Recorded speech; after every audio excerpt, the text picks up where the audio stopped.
And we have a preprint online with some of Canon and Ilhan and Marcel. And then recently Swagaris and Yal joined this project with some new developments. And oh yeah, let me ask you a question. Has anyone solved the open problem I said yesterday? Okay, good news for me, I guess. Still have something to talk about. All right, so linear sketching with parities. Let me define what I mean. Imagine we have a binary input, 0, 1 to the n, that we're going to call x. So parities are just linear functions over f2. And just example of a parity. Deterministic linear sketch, this is our first definition, we're going to call a set of k fixed parities. So you get to pick a bunch of subsets, S1 through Sk, and you compute the parities, and we call this a linear sketch of size k with the k parity. And now we're going to extend this to include randomized sketches. A randomized sketch is a distribution over k sets, so S1 through Sk are now random variables that you get to pick. And a linear sketch is the evaluations of these parities. Alright, everything's clear? Good. So we're doing linear sketching over the field of two elements as opposed to the more standard situation that is used in regular streaming where you do linear sketching over the field of reals. So just call this linear sketching over F2. And our goal is going to be given a function f to be able to sketch it. So if you're given a function x, so the question is, can we recover the function value f of x for any input x, in the worst case, from a small linear sketch over f2? So case should be much, much less than n, because n is a trivial upper bound on what you can do. So, we want to compress the input in such a way that we can still compute f from a small sketch. And we are allowed to use randomness in this process in the reconstruction phase when we look in at the values of the sketches and compute the function. So if we're using randomness, then let's say we want to succeed with 99% success probability. Probability is taken over the choice of random sets. If you use reconstruction that is also randomized, take probability over that as well. It's important that the sets are known at recovery time so that you know which parities have been computed. Typically, recovery is deterministic, but it's sometimes useful to consider randomized. Like we have one case where we use randomized recovery, but most of the time it's deterministic. Sketching. Now some motivation for why we care about linear sketching. So one motivation comes from distributed computing. This motivation is exactly the same as in regular streaming, just over the field of two elements. There is just a minor difference here that I'm going to point out. Motivation in distributed computing is as follows. Imagine your input x is, say, partitioned into blocks, x1 through xm, or maybe more generally, your global input x is just an XOR of m different distributed inputs stored on m different machines. Right? And now you want to compute some function f of x. How do you do this? Well, each machine can apply this linear sketch locally using shared randomness. It's important that you have shared randomness here. And then you compute these linear sketch values, L of x1 through xm, and then you can combine them to compute the linear sketch of the whole thing. Right, so here's an example. So for simplicity, I'm just using this essentially the x is divided into blocks, say x1 and x2. So these blocks live in two different machines. And if you compute linear sketches, then we can always send them to a coordinator who computes the linear sketch of the entire input x by just XORing component-wise the components of the linear sketches, and then coordinator can output f of x.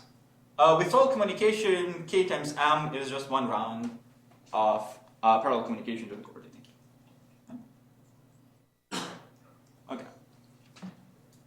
So that's the motivation for distributed computing. And another motivation comes from streaming. So imagine we have an input x that is generated through a sequence of updates.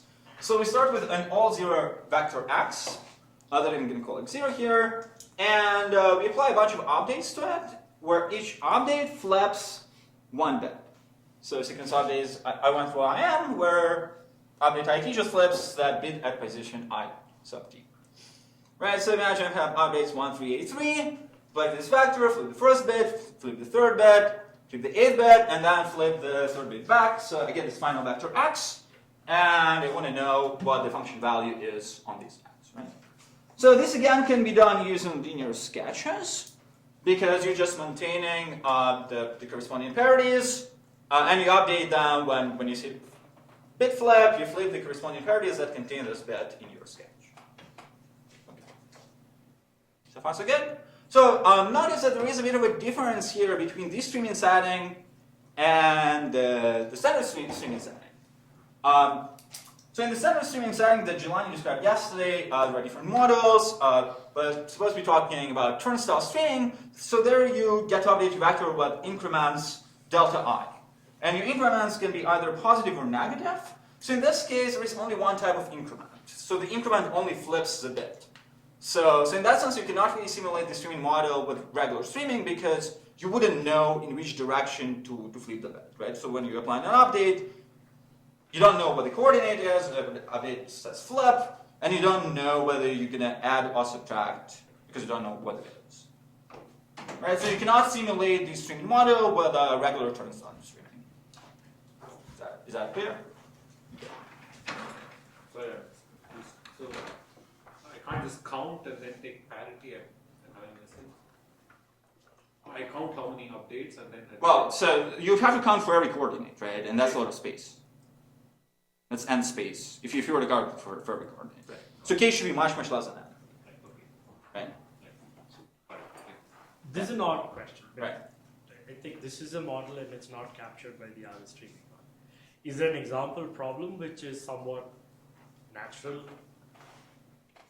So I'm going to show you a bunch of applications later. So I think one interesting application is evaluating linear threshold functions. So you want to compute a binary classifier over this vector that is given by a linear threshold, right? And so you know you want to do binary classification. So I'm going to talk about this later, but that would be like a natural thing. One point is, so No. I see where you're going. But see, that's a method specific, because I want to do something, I have a very specific way of attacking a problem, and then this notion of flipping would come up. Whereas the other streaming, this is what I want to do, I have a bunch of numbers, I want to add them, tell me any which way I can. So these two are different things. Right, I think we probably saying roughly the same thing, that these are different things, and yes, just a different model that, model streams which, updates or bit flips. All right. And so linear sketch over X allows you to recover f of x with k bits of space, right? So you store these parities and flip them as I said. Yeah. All right, and so the interesting thing is, as I'm going to mention later, that this is also optimal for streaming. So this follows mostly from some previous work, but this is the best thing you can do if you want to be processing this sequence of updates in small space.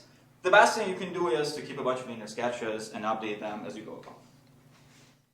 All right, so now let's see what linear sketches over F2 can let you do. And I want to draw a line here between two types of sketches, deterministic and randomized. So the thing is that deterministic sketches are actually very simple, and we know everything about them. So if you give me a function f, it's very easy to understand what the deterministic sketch complexity of this function f is.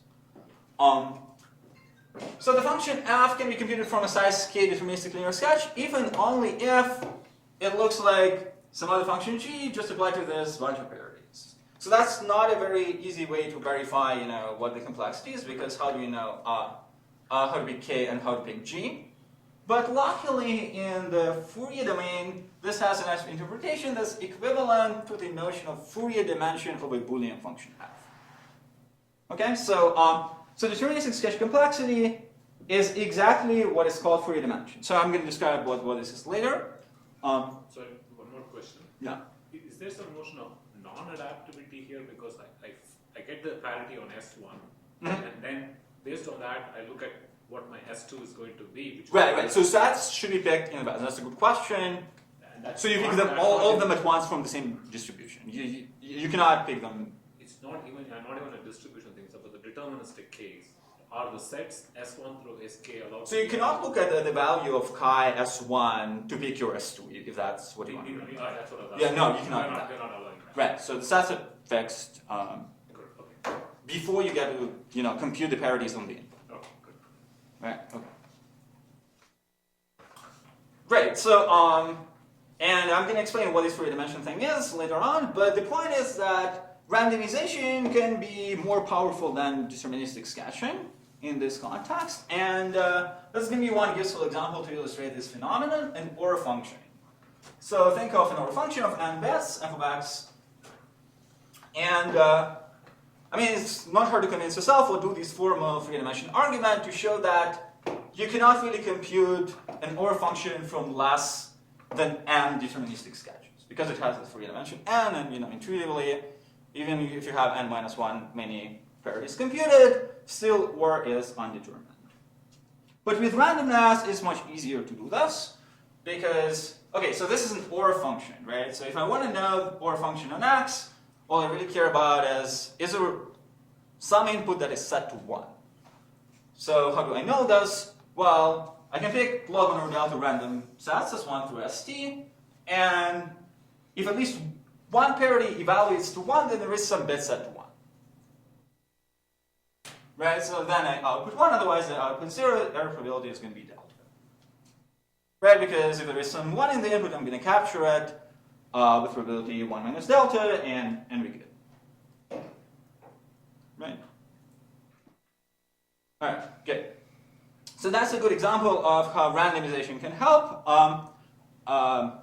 to avoid problems that deterministic sketches have. This is a computation, right? You have to make sure it's pick an odd number of those things. No. No, I mean, you just want to know. The set, the position, the Sj, right? If it captures an even number of these things, you're still going to. Then you'll probably get a 0, right? But my point is that at least once you get a 1, you have E. I understand the correctness. Right. I'm just Right. the calculation for the error. Yeah. Right. Okay. So I think it's fine as is. Yeah. Wait, no, but yeah. So no, it's just this. The reason why you said it was you got 1. It's not just if you catch a bit. It's if you find an odd number of bits. Yeah, if you catch a 1 in the output, sorry, what I meant was if you catch 1 in the output, if one parity evaluates to 1, then you get right. Okay, sorry, that wasn't right. All right, so all right, now to explain what Fourier dimension is and all the other stuff is, I'm going to introduce Fourier analysis, which I kind of assume most of the people know what it is. If someone doesn't know, raise their hand, maybe. Okay. All right. So then, just super quick. So for Fourier analysis, we're going to change the notation, replace all these zeros with ones with minus ones, as we always do. So now we have these new functions, all with this new domain, and the function is for a vector space. To the n-dimensional vector space, and our product of functions capturing correlation between two functions. So the inner product is the expectation over the information at random chosen x of f of x times g of x, scaled. Okay, so for Boolean functions, the important thing is that the L2 norm of a function is always 1. Right, because if you compute that expectation, it's always 1. Okay, so that's the one important fact about Boolean functions is that their L2 norm in the Fourier space is just 1. Great. And the main characters of Fourier analysis of parities, they're called characters, just a product of xi's in this new notation. So the main fact is that every function of this form can be uniquely represented as a multilinear polynomial with Fourier coefficients as coefficients in front of parities. So take this big sum. Right? Just a reminder what Fourier analysis is and head of S of Fourier coefficients, which can be computed as just an expectation of x times corresponding parity. Good. So important that in the Fourier domain also the L2 norm of the function is 1, and we sort of think of these squared coefficients in the computation of L2 squared as energies corresponding to Poisson set, right? So that's sort of the usual interpretation of Fourier coefficients, that their squares correspond to the energy of the signal supported on the corresponding coefficient. Okay. Great. So now, what is Fourier dimension? So Fourier dimension is the following thing. So let's think of the sets in this Fourier domain as also vectors over the field of two elements, to the n. Okay, so the sets in Fourier domain now become vectors.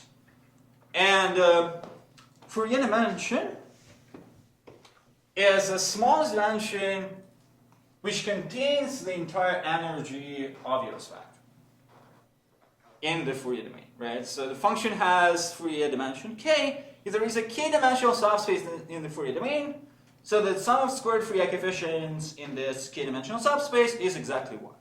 So that's all the energy of the function. Right? So there is nothing outside.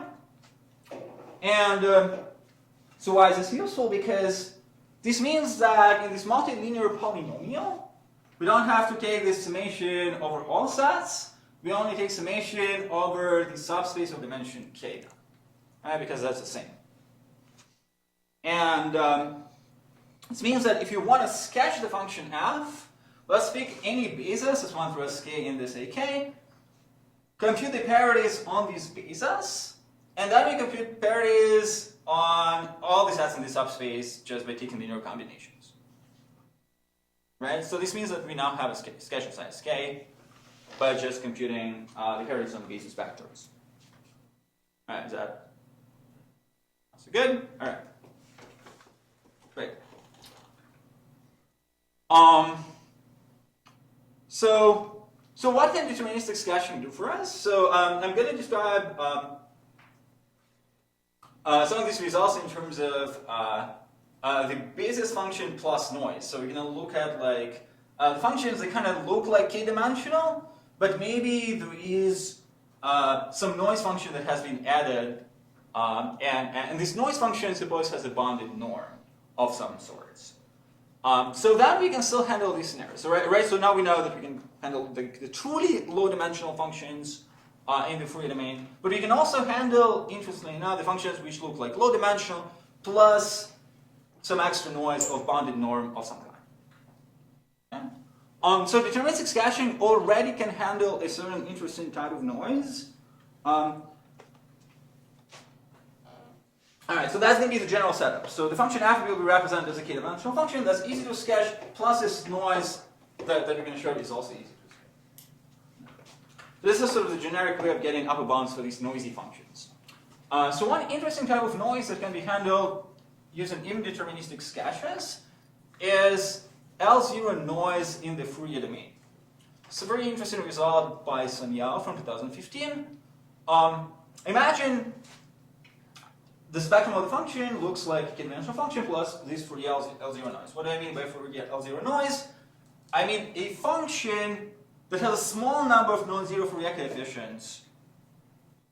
And I'm going to denote this as the zero norm of the Fourier spectrum of the noise. Also known as Fourier sparsity, actually. Alright. So the interesting fact is that if your function has, say, S non-zero Fourier coefficients, then all of its spectrum surprisingly lives in a square root S-dimensional subspace. That's why I can just sketch it with size k plus square root of the L0 magnitude of noise. So now this is a very surprising fact, and it will be obviously false for non-Boolean functions. Because the spectrum of a non-Boolean function can be arbitrary, right? It can be supported on a bunch of basis vectors. And there will be no small dimensional subspace that would capture it. But interestingly enough, if your function is restricted to be Boolean, you cannot do that. You cannot make your spectrum supported on basis vectors only, and zero everywhere else. So this is, the noise is a Boolean? Right, so the noise also has to be a Boolean function. So that's a good point. Yeah. Thank you. All right. Right, so that's a very, very, very interesting property of Boolean functions, that their spectrum is contained in a square root S-dimensional subspace. Rather, I think there's probably some log loss, so it should be like an old tilde there. Alright, so deterministic sketching can handle sparse noise in the Fourier domain this way. So one consequence of our work is we show that this cannot be improved. These values cannot be improved. So addressing function is an example of a function that shows that this dependence is tight for linear sketching, even if you randomize. So you cannot beat this even with randomization in terms of linear sketch size. Okay. So now the next question is, how can randomization help us handle noise?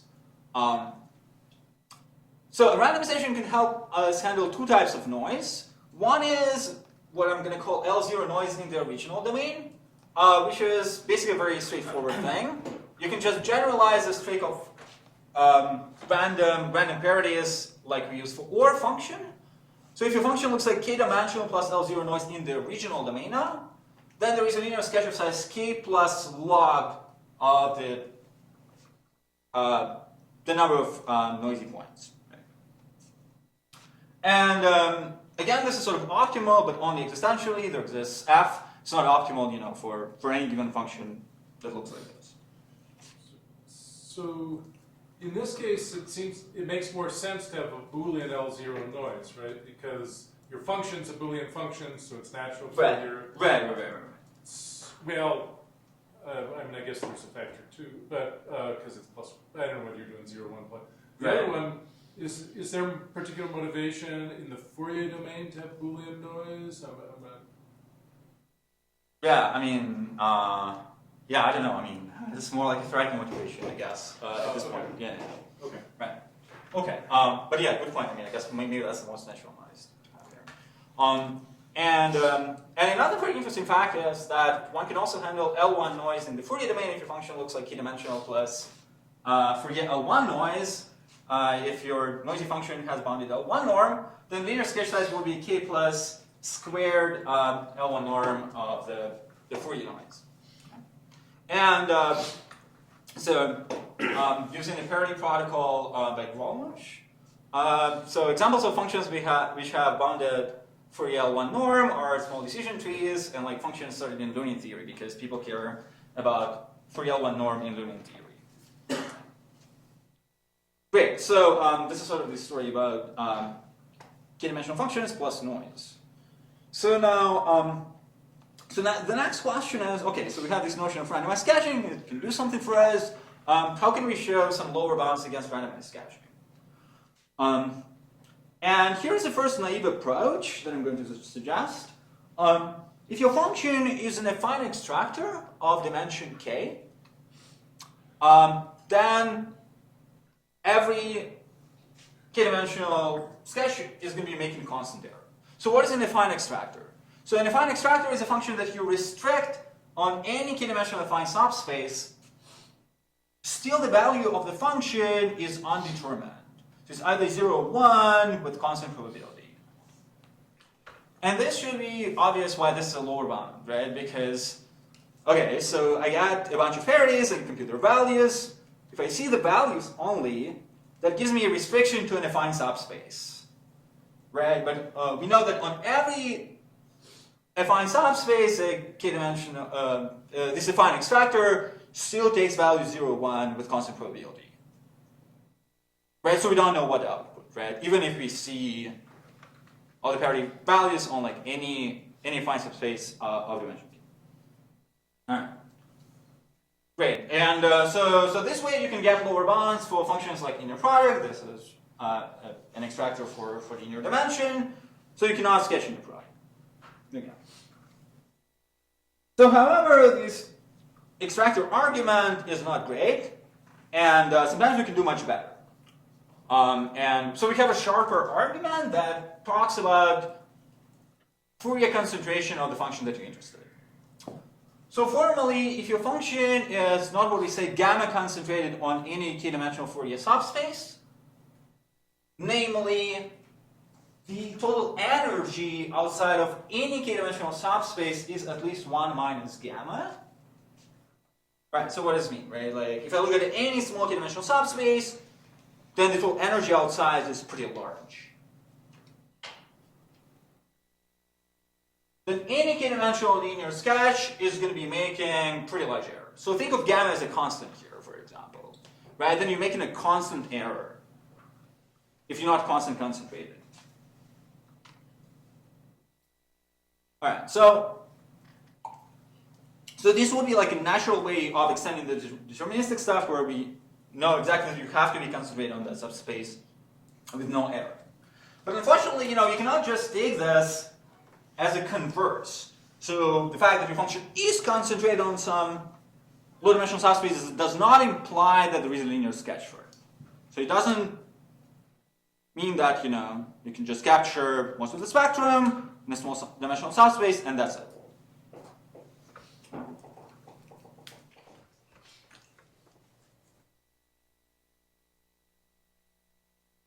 Alright, so this is a way of showing cardinals. Show that your function is not gamma concentrated on some small dimensional subspace, and a bunch of interesting functions are not concentrated on linearly dimensional Fourier subspaces. So examples of such functions include almost all symmetric functions. So you can check out the paper for what almost all means. It basically means that you're not Fourier close to some constant function or some parity. A good example is majority for this theorem, because majority is not an extractor even for dimension or the square root n. Right? If I take majority, I fix the first 110 bits to 0, majority is 0. It's not an extractor for dimension 110. But we can show a linear lower bound on the Fourier, on this approximate Fourier dimension this way. Right? So the lower bound is actually much stronger. Things like tribes, if you know what tribes are, recursive majority, we can also show a linear lower bound on the linear sketch complexity of recursive majority. Great. So now let's define a new notion that we introduced in our paper of approximate Fourier dimension that, in some sense, captures linear sketch complexity in certain scenarios. So we know that if your function is not gamma concentrated on a k-dimensional subspace, then your linear sketch complexity has to be at least k. So this motivates this definition of approximate Fourier dimension. Fix parameter gamma and find the smallest dimension so that f is gamma concentrated on some Fourier subspace of dimension d. Right? So think of gamma as a half. You want to capture like half of the spectrum in the smallest dimension.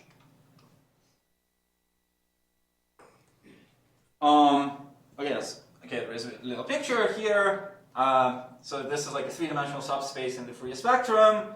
You get 8 Fourier coefficients in this subspace, and you want to make sure that the sum of energies of these 8 Fourier coefficients is at least gamma. That would give you the approximate Fourier dimension of 3 for parameter gamma. Right? Okay. All right. So it turns out that approximate Fourier dimension captures randomized linear sketch complexity if you're sketching over uniformly random input. Alright, so now we're going to focus on sketching over uniform distribution of x. And I guess a trivial argument would be that a sketch of dimension of approximate dimension epsilon of f would give you error 1 minus epsilon, and this is a standard argument in learning theory that you use to learn functions, using Fourier spectrum over uniform distribution. Right? Because like what do you do in learning theory? You just recover all these Fourier coefficients in your subspace, and the sum of their squares is at least epsilon. So then you use a standard sign track. You just output the function g, which is a sine of the Fourier expansion computed over these Fourier coefficients that you got, right? And after you take the sine, there is a little proof that shows that the probability that the function g equals f on a uniformly randomly chosen x is at least epsilon. So your error is 1 minus epsilon. Okay, so in our paper we show that we can slightly improve this because like 1 minus epsilon is actually not very exciting, right? Like if you're predicting a Boolean function, and epsilon is small, here you get an error close to 1, which is just worse than trivial 1/2. So ideally, you would like something that is just this 1/2 here. So basic refinement would get you error 1 minus epsilon divided by 2. So how to do this? Pick data from a carefully chosen distribution. Actually, not so carefully. There's this basic distribution from here. And output g theta of x, which is a sign of this same polynomial, minus theta. Okay. This basic analysis shows that this is achieving better error by a factor of 2 than this basic sign trick is in learning. Alright, so finally, we get into communication complexity. And so this question of linear sketching is actually closely related to one-way communication complexity of XOR functions. So I think a few people, including Nika in his talk, mentioned communication complexity of XOR functions, so I'm going to go over this very quick. Alright, so this is a standard communication setup. It's about one-way communication. Now they want to compute a special function f plus, which for us is going to be f of x XOR y. Right? So this is an XOR function. It's called an XOR function for the function f. So I'll send in a single message to Bob.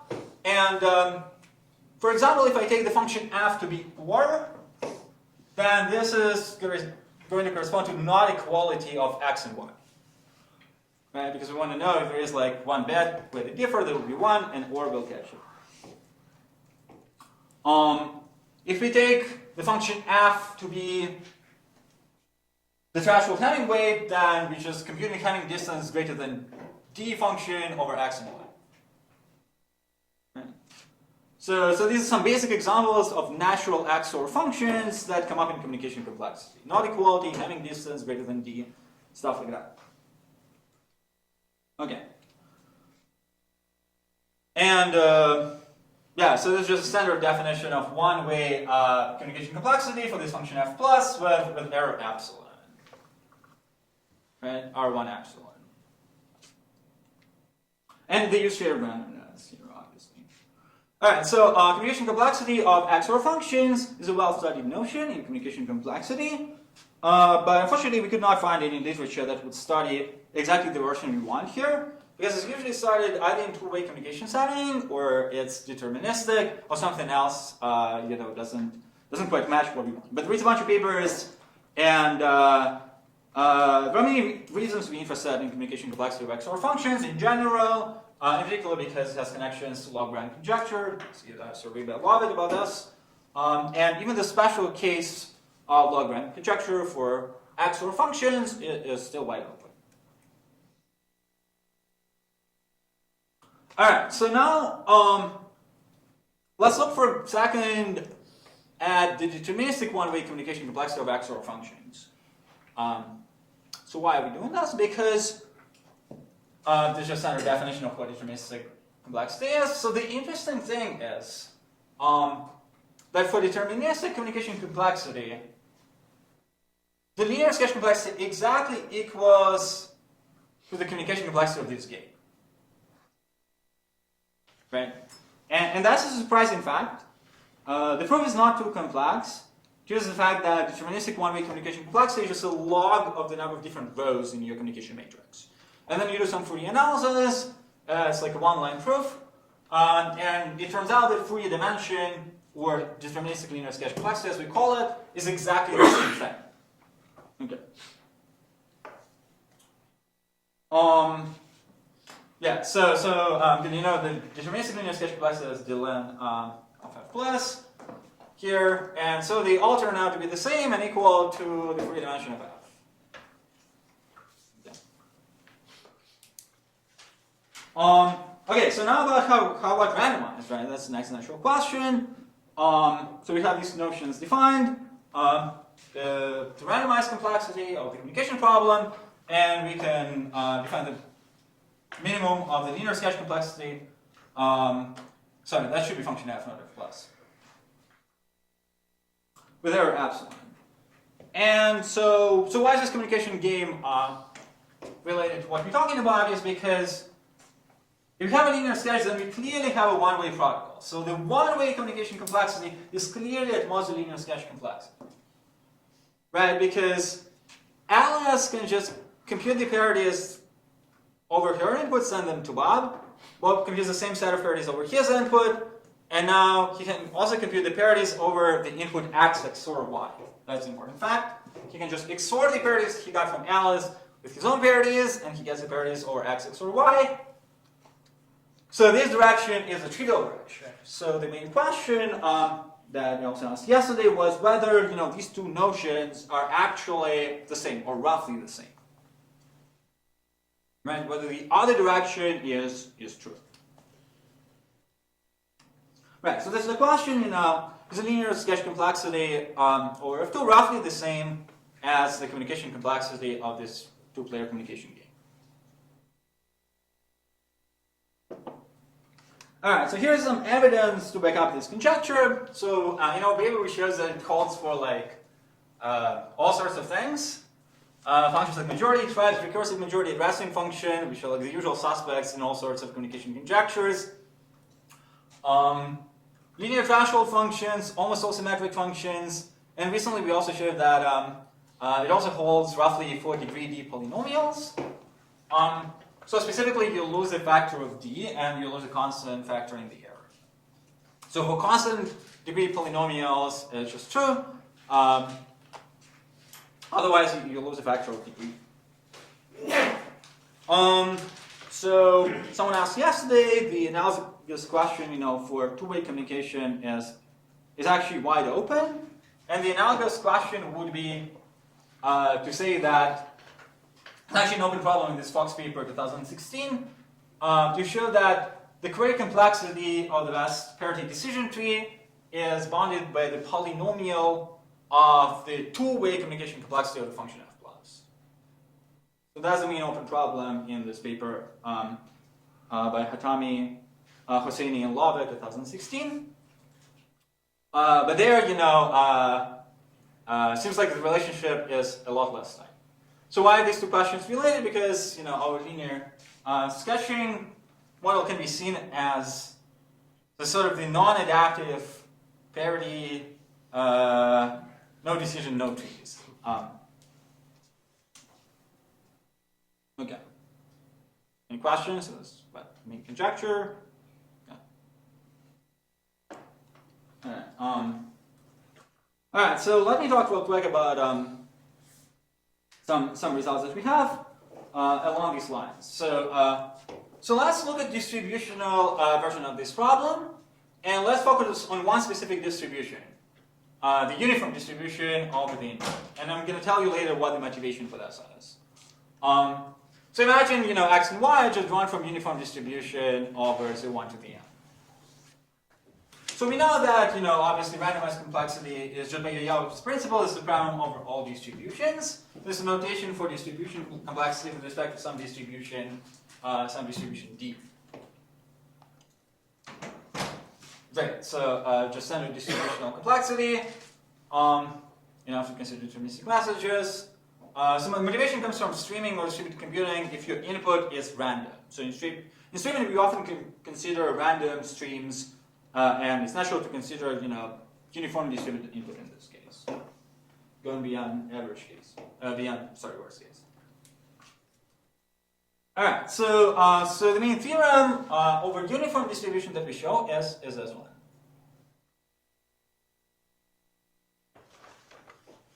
That basically, for the uniform distribution, this main conjecture holds. And it's here stated in terms of approximate Fourier dimension, but you can also state this in terms of that conjecture. But it's basically the same. That if your approximate Fourier dimension is, say, d minus 1, then the distribution complexity over uniform distribution is omega d. And this is optimal up to dependence on error because, as I mentioned before, the d-dimensional linear sketch would have error 1 minus epsilon divided by 2. Right? So the loss here is factor 3 in the error and factor 6 in the dimension, basically. That's all you use. All right, so let me try to sketch the proof of a slightly weaker version, because this proof is more complicated. So the weaker version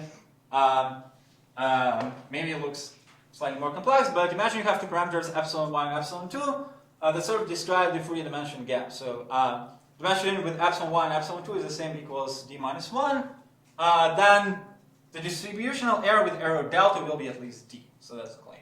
Where delta is the difference between epsilon 1 and epsilon 2 divided by 4.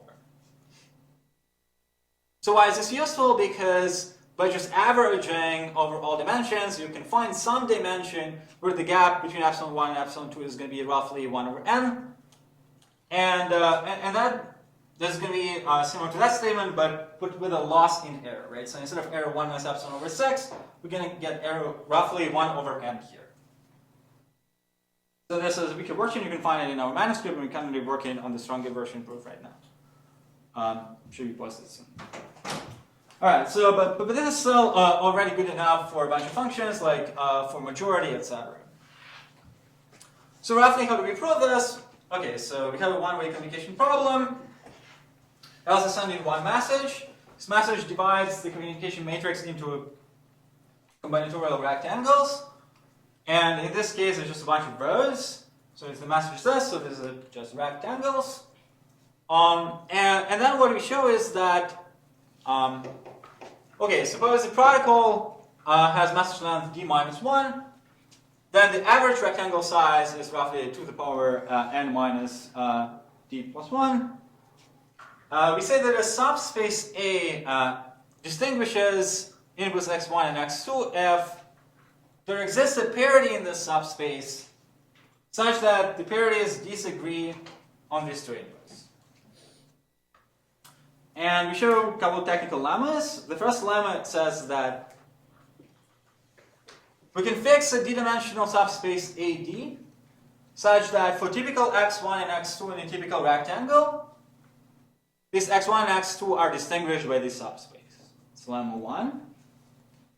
Lemma 2 says if a d-dimensional subspace distinguishes x1 and x2, and F is epsilon 2 concentrated on AD, so it's kind of well correlated with AD. And it's not well correlated with any d minus 1 dimensional subspace, not epsilon 1 concentrated on it. Then the probability that on a uniformly randomly chosen Z, f sub x1 and f sub x2 disagree is at least epsilon 2 minus epsilon 1. Sorry, I did not define what this f sub x is. So basically it's like f plus with an extra argument x1, right? So it's like f on x1 XOR z. Okay, so if we have these two... Probably stop wrapping up, sorry. Oh yeah, sure. Yeah, so that's the final slide of the proof basically. And then you just look at some rectangle. Typical rectangle is big. So everything applies to a typical rectangle. And then we want to show that, you know, in this rectangle there is a lot of discrepancy between zeros and ones, right? And we show that for typical x1 and x2 in this rectangle, they disagree with really epsilon 2 minus epsilon 1. So that's enough because we can flip this from rows to columns, average this out, and the average error for xy in this rectangle will be omega epsilon 2 minus epsilon 1. All right, so I'm wrapping up, and some applications to random streams. So imagine that your stream is generated through a stream of updates, where each update flips a random coordinate, right? Uniformly random coordinate. So the goal is to maintain f of x during the stream with error epsilon. How much space is necessary for this? Well, it's the same as this quantity of distribution complexity over the uniform distribution with error epsilon. Right? And moreover, I'm telling you that the best algorithm is also a linear sketch for the inputs. Because after the first order n log n updates, your input x will be uniform, and everything that I said applies. So the big open question is the same true if x is not uniform for streaming? So this is in fact true for very, very long streams. So if your stream has length triply exponential in n, then varied the result by Li, Nguyen, and Woodruff, this holds. But this requires like triply exponentially long streams. So in practice, probably you don't have streams that long. So the natural question is, how about shorter streams? So positive answer to our conjecture would imply that this is also true for streams of length like 2n. Yeah, so there's some stuff that I did not mention. Sketching linear threshold functions. We give optimal bounds for that. It's also an open question. And you can also check my blog post for some details on linear thresholds if you're interested.